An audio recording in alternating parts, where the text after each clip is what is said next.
Welcome to the fifth dimension. I saw a white rabbit. Everything's possible right now.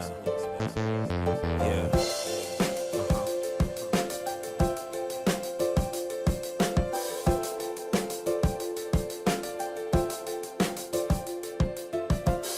Bonjour et bienvenue dans cette présentation.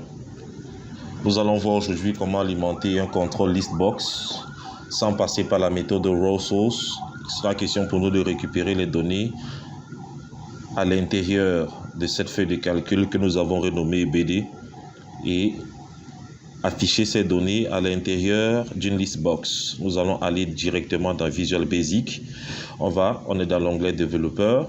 On va ici dans Visual Basic. Et là, qu'est-ce qu'on va faire? On va créer un user form ici, user form. Donc, nous avons notre user form là, on le redimensionne légèrement comme ça. Il sera question à présent de mettre notre contrôle listbox dans notre boîte à outils. Nous cherchons listbox qui est ici là, zone de liste. On va cliquer et on le dépose là. Notre listbox étant là, il sera question pour nous maintenant d'écrire un code qui va permettre de l'alimenter. Nous allons travailler avec certaines petites notions qui pourront vous aider plus tard, telles que les variables tableau, pour pouvoir récupérer les données depuis la feuille de calcul et l'insérer dans le contrôle listbox dans le plus grand des calmes. Donc, voilà notre listbox. On va changer ici là, border style. On va mettre ici comme ça pour avoir quelque chose d'assez fin. Et première des choses, c'est de savoir combien de colonnes notre base de données, donc celle qui doit être insérée dans notre listbox A. On vient ici, nous avons ici 7 colonnes. On va récupérer, on va cliquer sur notre listbox, on vient ici dans la propriété column count et on remplace 1, on met 7. Ça, c'est la première étape. La deuxième étape maintenant sera de remplir le contrôle listbox au lancement de notre user form. Pour faire ça, on va venir dans notre user form, on va double-cliquer. Lorsqu'on double-clique dans ce user form, on se rend compte que nous sommes ici dans l'événement user form click.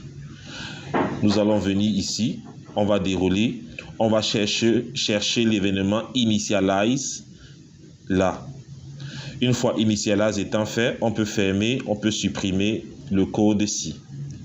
Donc, l'idée pour nous, c'est de mettre du contenu ici, du code ici à l'intérieur, qui va nous permettre de récupérer les données qui sont dans la feuille de calcul BD. Je vous ai dit plus tôt que nous allons travailler avec les variables tableau. Pour ça, je vais écrire une instruction ici, option base 1. Et vous allez voir comment la chose va se faire. Pour ceux qui ne maîtrisent pas les variables tableau, je vais laisser un lien vers des vidéos que j'ai eu à réaliser qui expliquent comment travailler avec les variables tableau. Mais c'est quelque chose d'assez simple. Option base 1 voudra dire que la première unité de mon tableau, sachez qu'un tableau est composé de lignes et de colonnes. Donc la première ligne sera la ligne index 1. Si je ne mets pas cette option base 1, ça veut dire que la première ligne de mon tableau est considérée comme la ligne index 0. Je préfère mettre 1, je suis plus à l'aise avec. Donc, nous allons travailler avec notre contrôle listbox.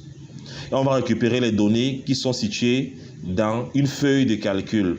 Vu qu'on va travailler avec une feuille de calcul, on va donc définir une variable dim f as worksheet. Et en commentaire, on peut dire pour renvoyer à la feuille de calcul qui contient les données. Donc, on va travailler avec la feuille de calcul. Il est important également pour nous de savoir, OK, la dernière ligne non vide de notre tableau. Sachant que notre tableau commence à partir de la colonne B et de la ligne 3. Donc, ce que je veux récupérer, c'est les lignes qui commence à partir de 4. Donc, moi, je vais récupérer ceci. Pour récupérer cette plage de données, j'aurai besoin de connaître la dernière donnée et la première. La première, déjà, nous savons que c'est dans la ligne 4. La dernière, c'est dans la ligne 23, mais les données peuvent s'ajouter. Donc, on va créer un code qui va nous permettre de récupérer la dernière ligne non vide. J'ai également fait un tutoriel à cet effet. Donc, je ne vais pas trop parler longtemps concernant ce code. Donc, je vais dire dim derline as integer. Qu'est-ce qu'on va faire maintenant? On va attribuer une valeur à notre variable objet f qui est une feuille de calcul et on va utiliser l'instruction set f égale à. Il est très important maintenant de savoir la feuille de calcul se situe toujours dans un classeur parce que certaines personnes aiment directement référer la feuille de calcul en mettant directement sheet et entre parenthèses mettre le nom de la feuille. Moi, je déconseille ça parce que lorsqu'on a plusieurs classeurs ouverts, le programme peut s'exécuter en allant chercher la feuille de calcul sur un autre classeur. Et si le nom de cette feuille n'existe pas, ça va créer un bug. Donc, il faut toujours, lorsque vous voulez faire une référence à une feuille de calcul, mettre l'instruction this workbook d'abord. Point sheet, entre parenthèses, on met le nom de la feuille. La feuille s'appelle BD en majuscule. Je viens mettre BD. Voilà comment vous devez déclarer vos variables lorsque vous travaillez avec des feuilles de calcul ou bien même encore avec des objets tels que des cellules ou des plages de données. Donc, set f égale à feuille BD du classeur dans lequel nous écrivons notre code. Voilà comment on lit ça. Et lorsque vous déclarez une variable objet avec l'instruction set, il faudra toujours la détruire comme ça là. Quand on veut sortir de procédure, il faut libérer la mémoire en faisant set f égale à nothing. De 2 maintenant, ok, on va rechercher la dernière ligne non vide de notre base. Pour ça, on va utiliser l'instruction derline. Derline égale à ma feuille de calcul f.range. On sait que les données commencent à partir de la colonne B, donc c'est-à-dire dans range B et rows.count.and excelup.row. Voilà. Avant toute chose maintenant, on va se rassurer que la dernière ligne de données ne correspond pas, que la dernière ligne de données est supérieure ou égale à 4. Parce que 4, c'est la première ligne de données. Si jamais la dernière ligne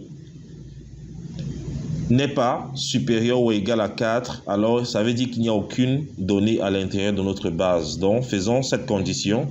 On va dire, vérifions si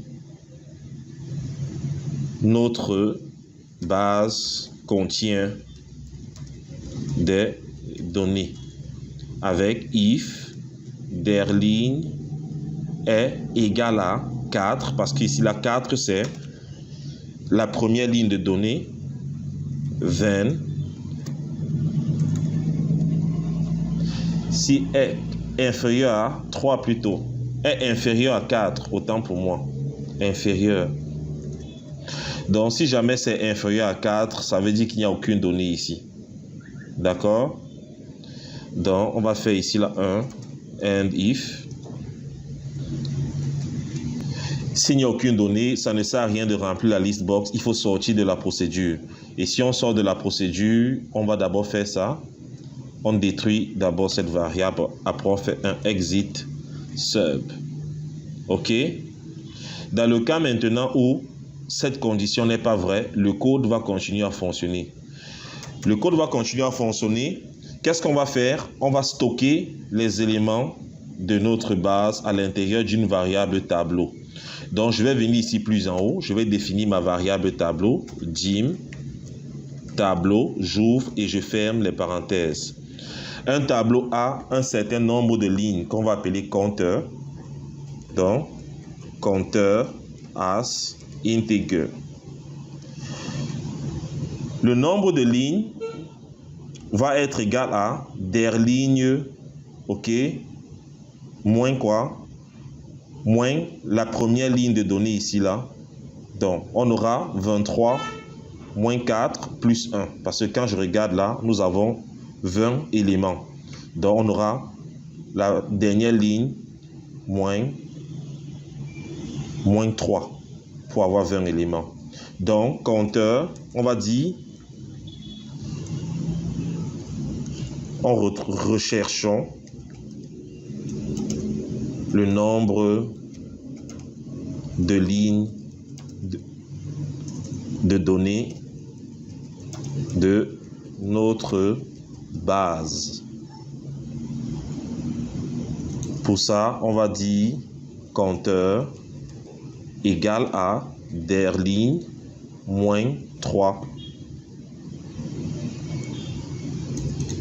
On va faire maintenant, on va dimensionner notre tableau avec l'instruction redim pour dire redimensionnons notre tableau, c'est-à-dire la variable tableau, j'ouvre la parenthèse, on va la redimensionner avec combien de lignes, avec compteur ligne et combien de colonnes. Nous avons 7 colonnes, je ferme. Donc voilà notre tableau qui est redimensionné. On va mettre en commentaire redimensionnons notre variable tableau.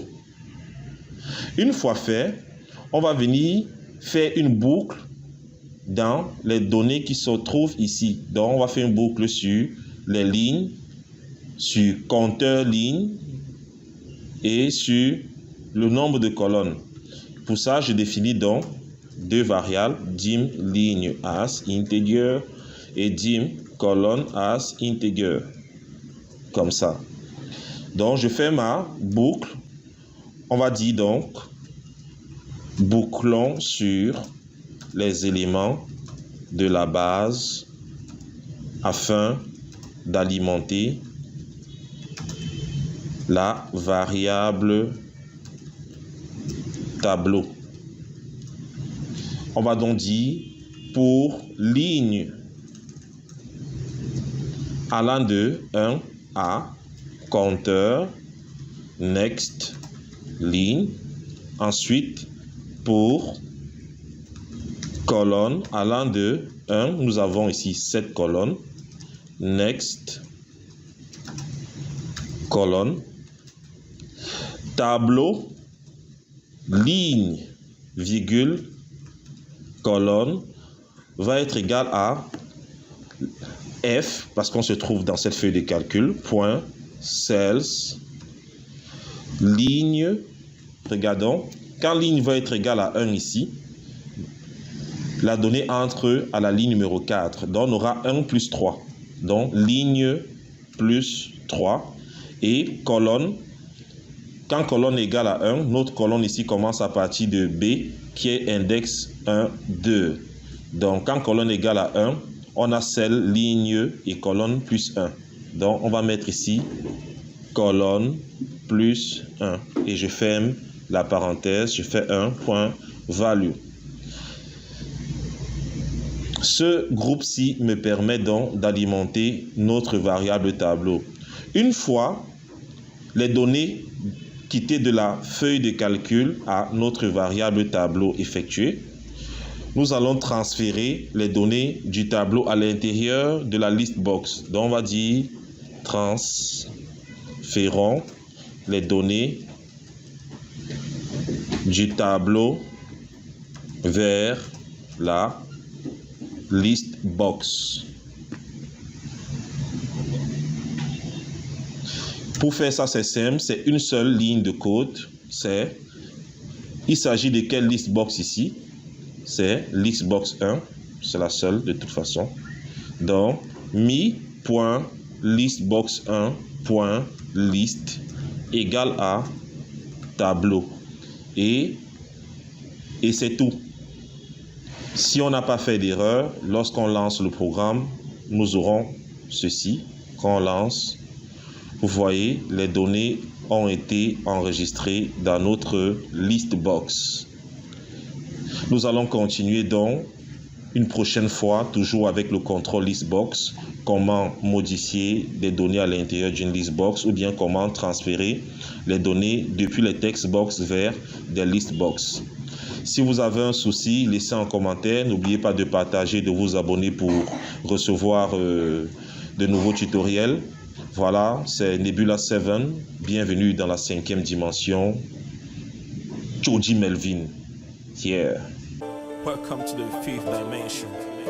I saw a white rabbit. Everything's possible right now.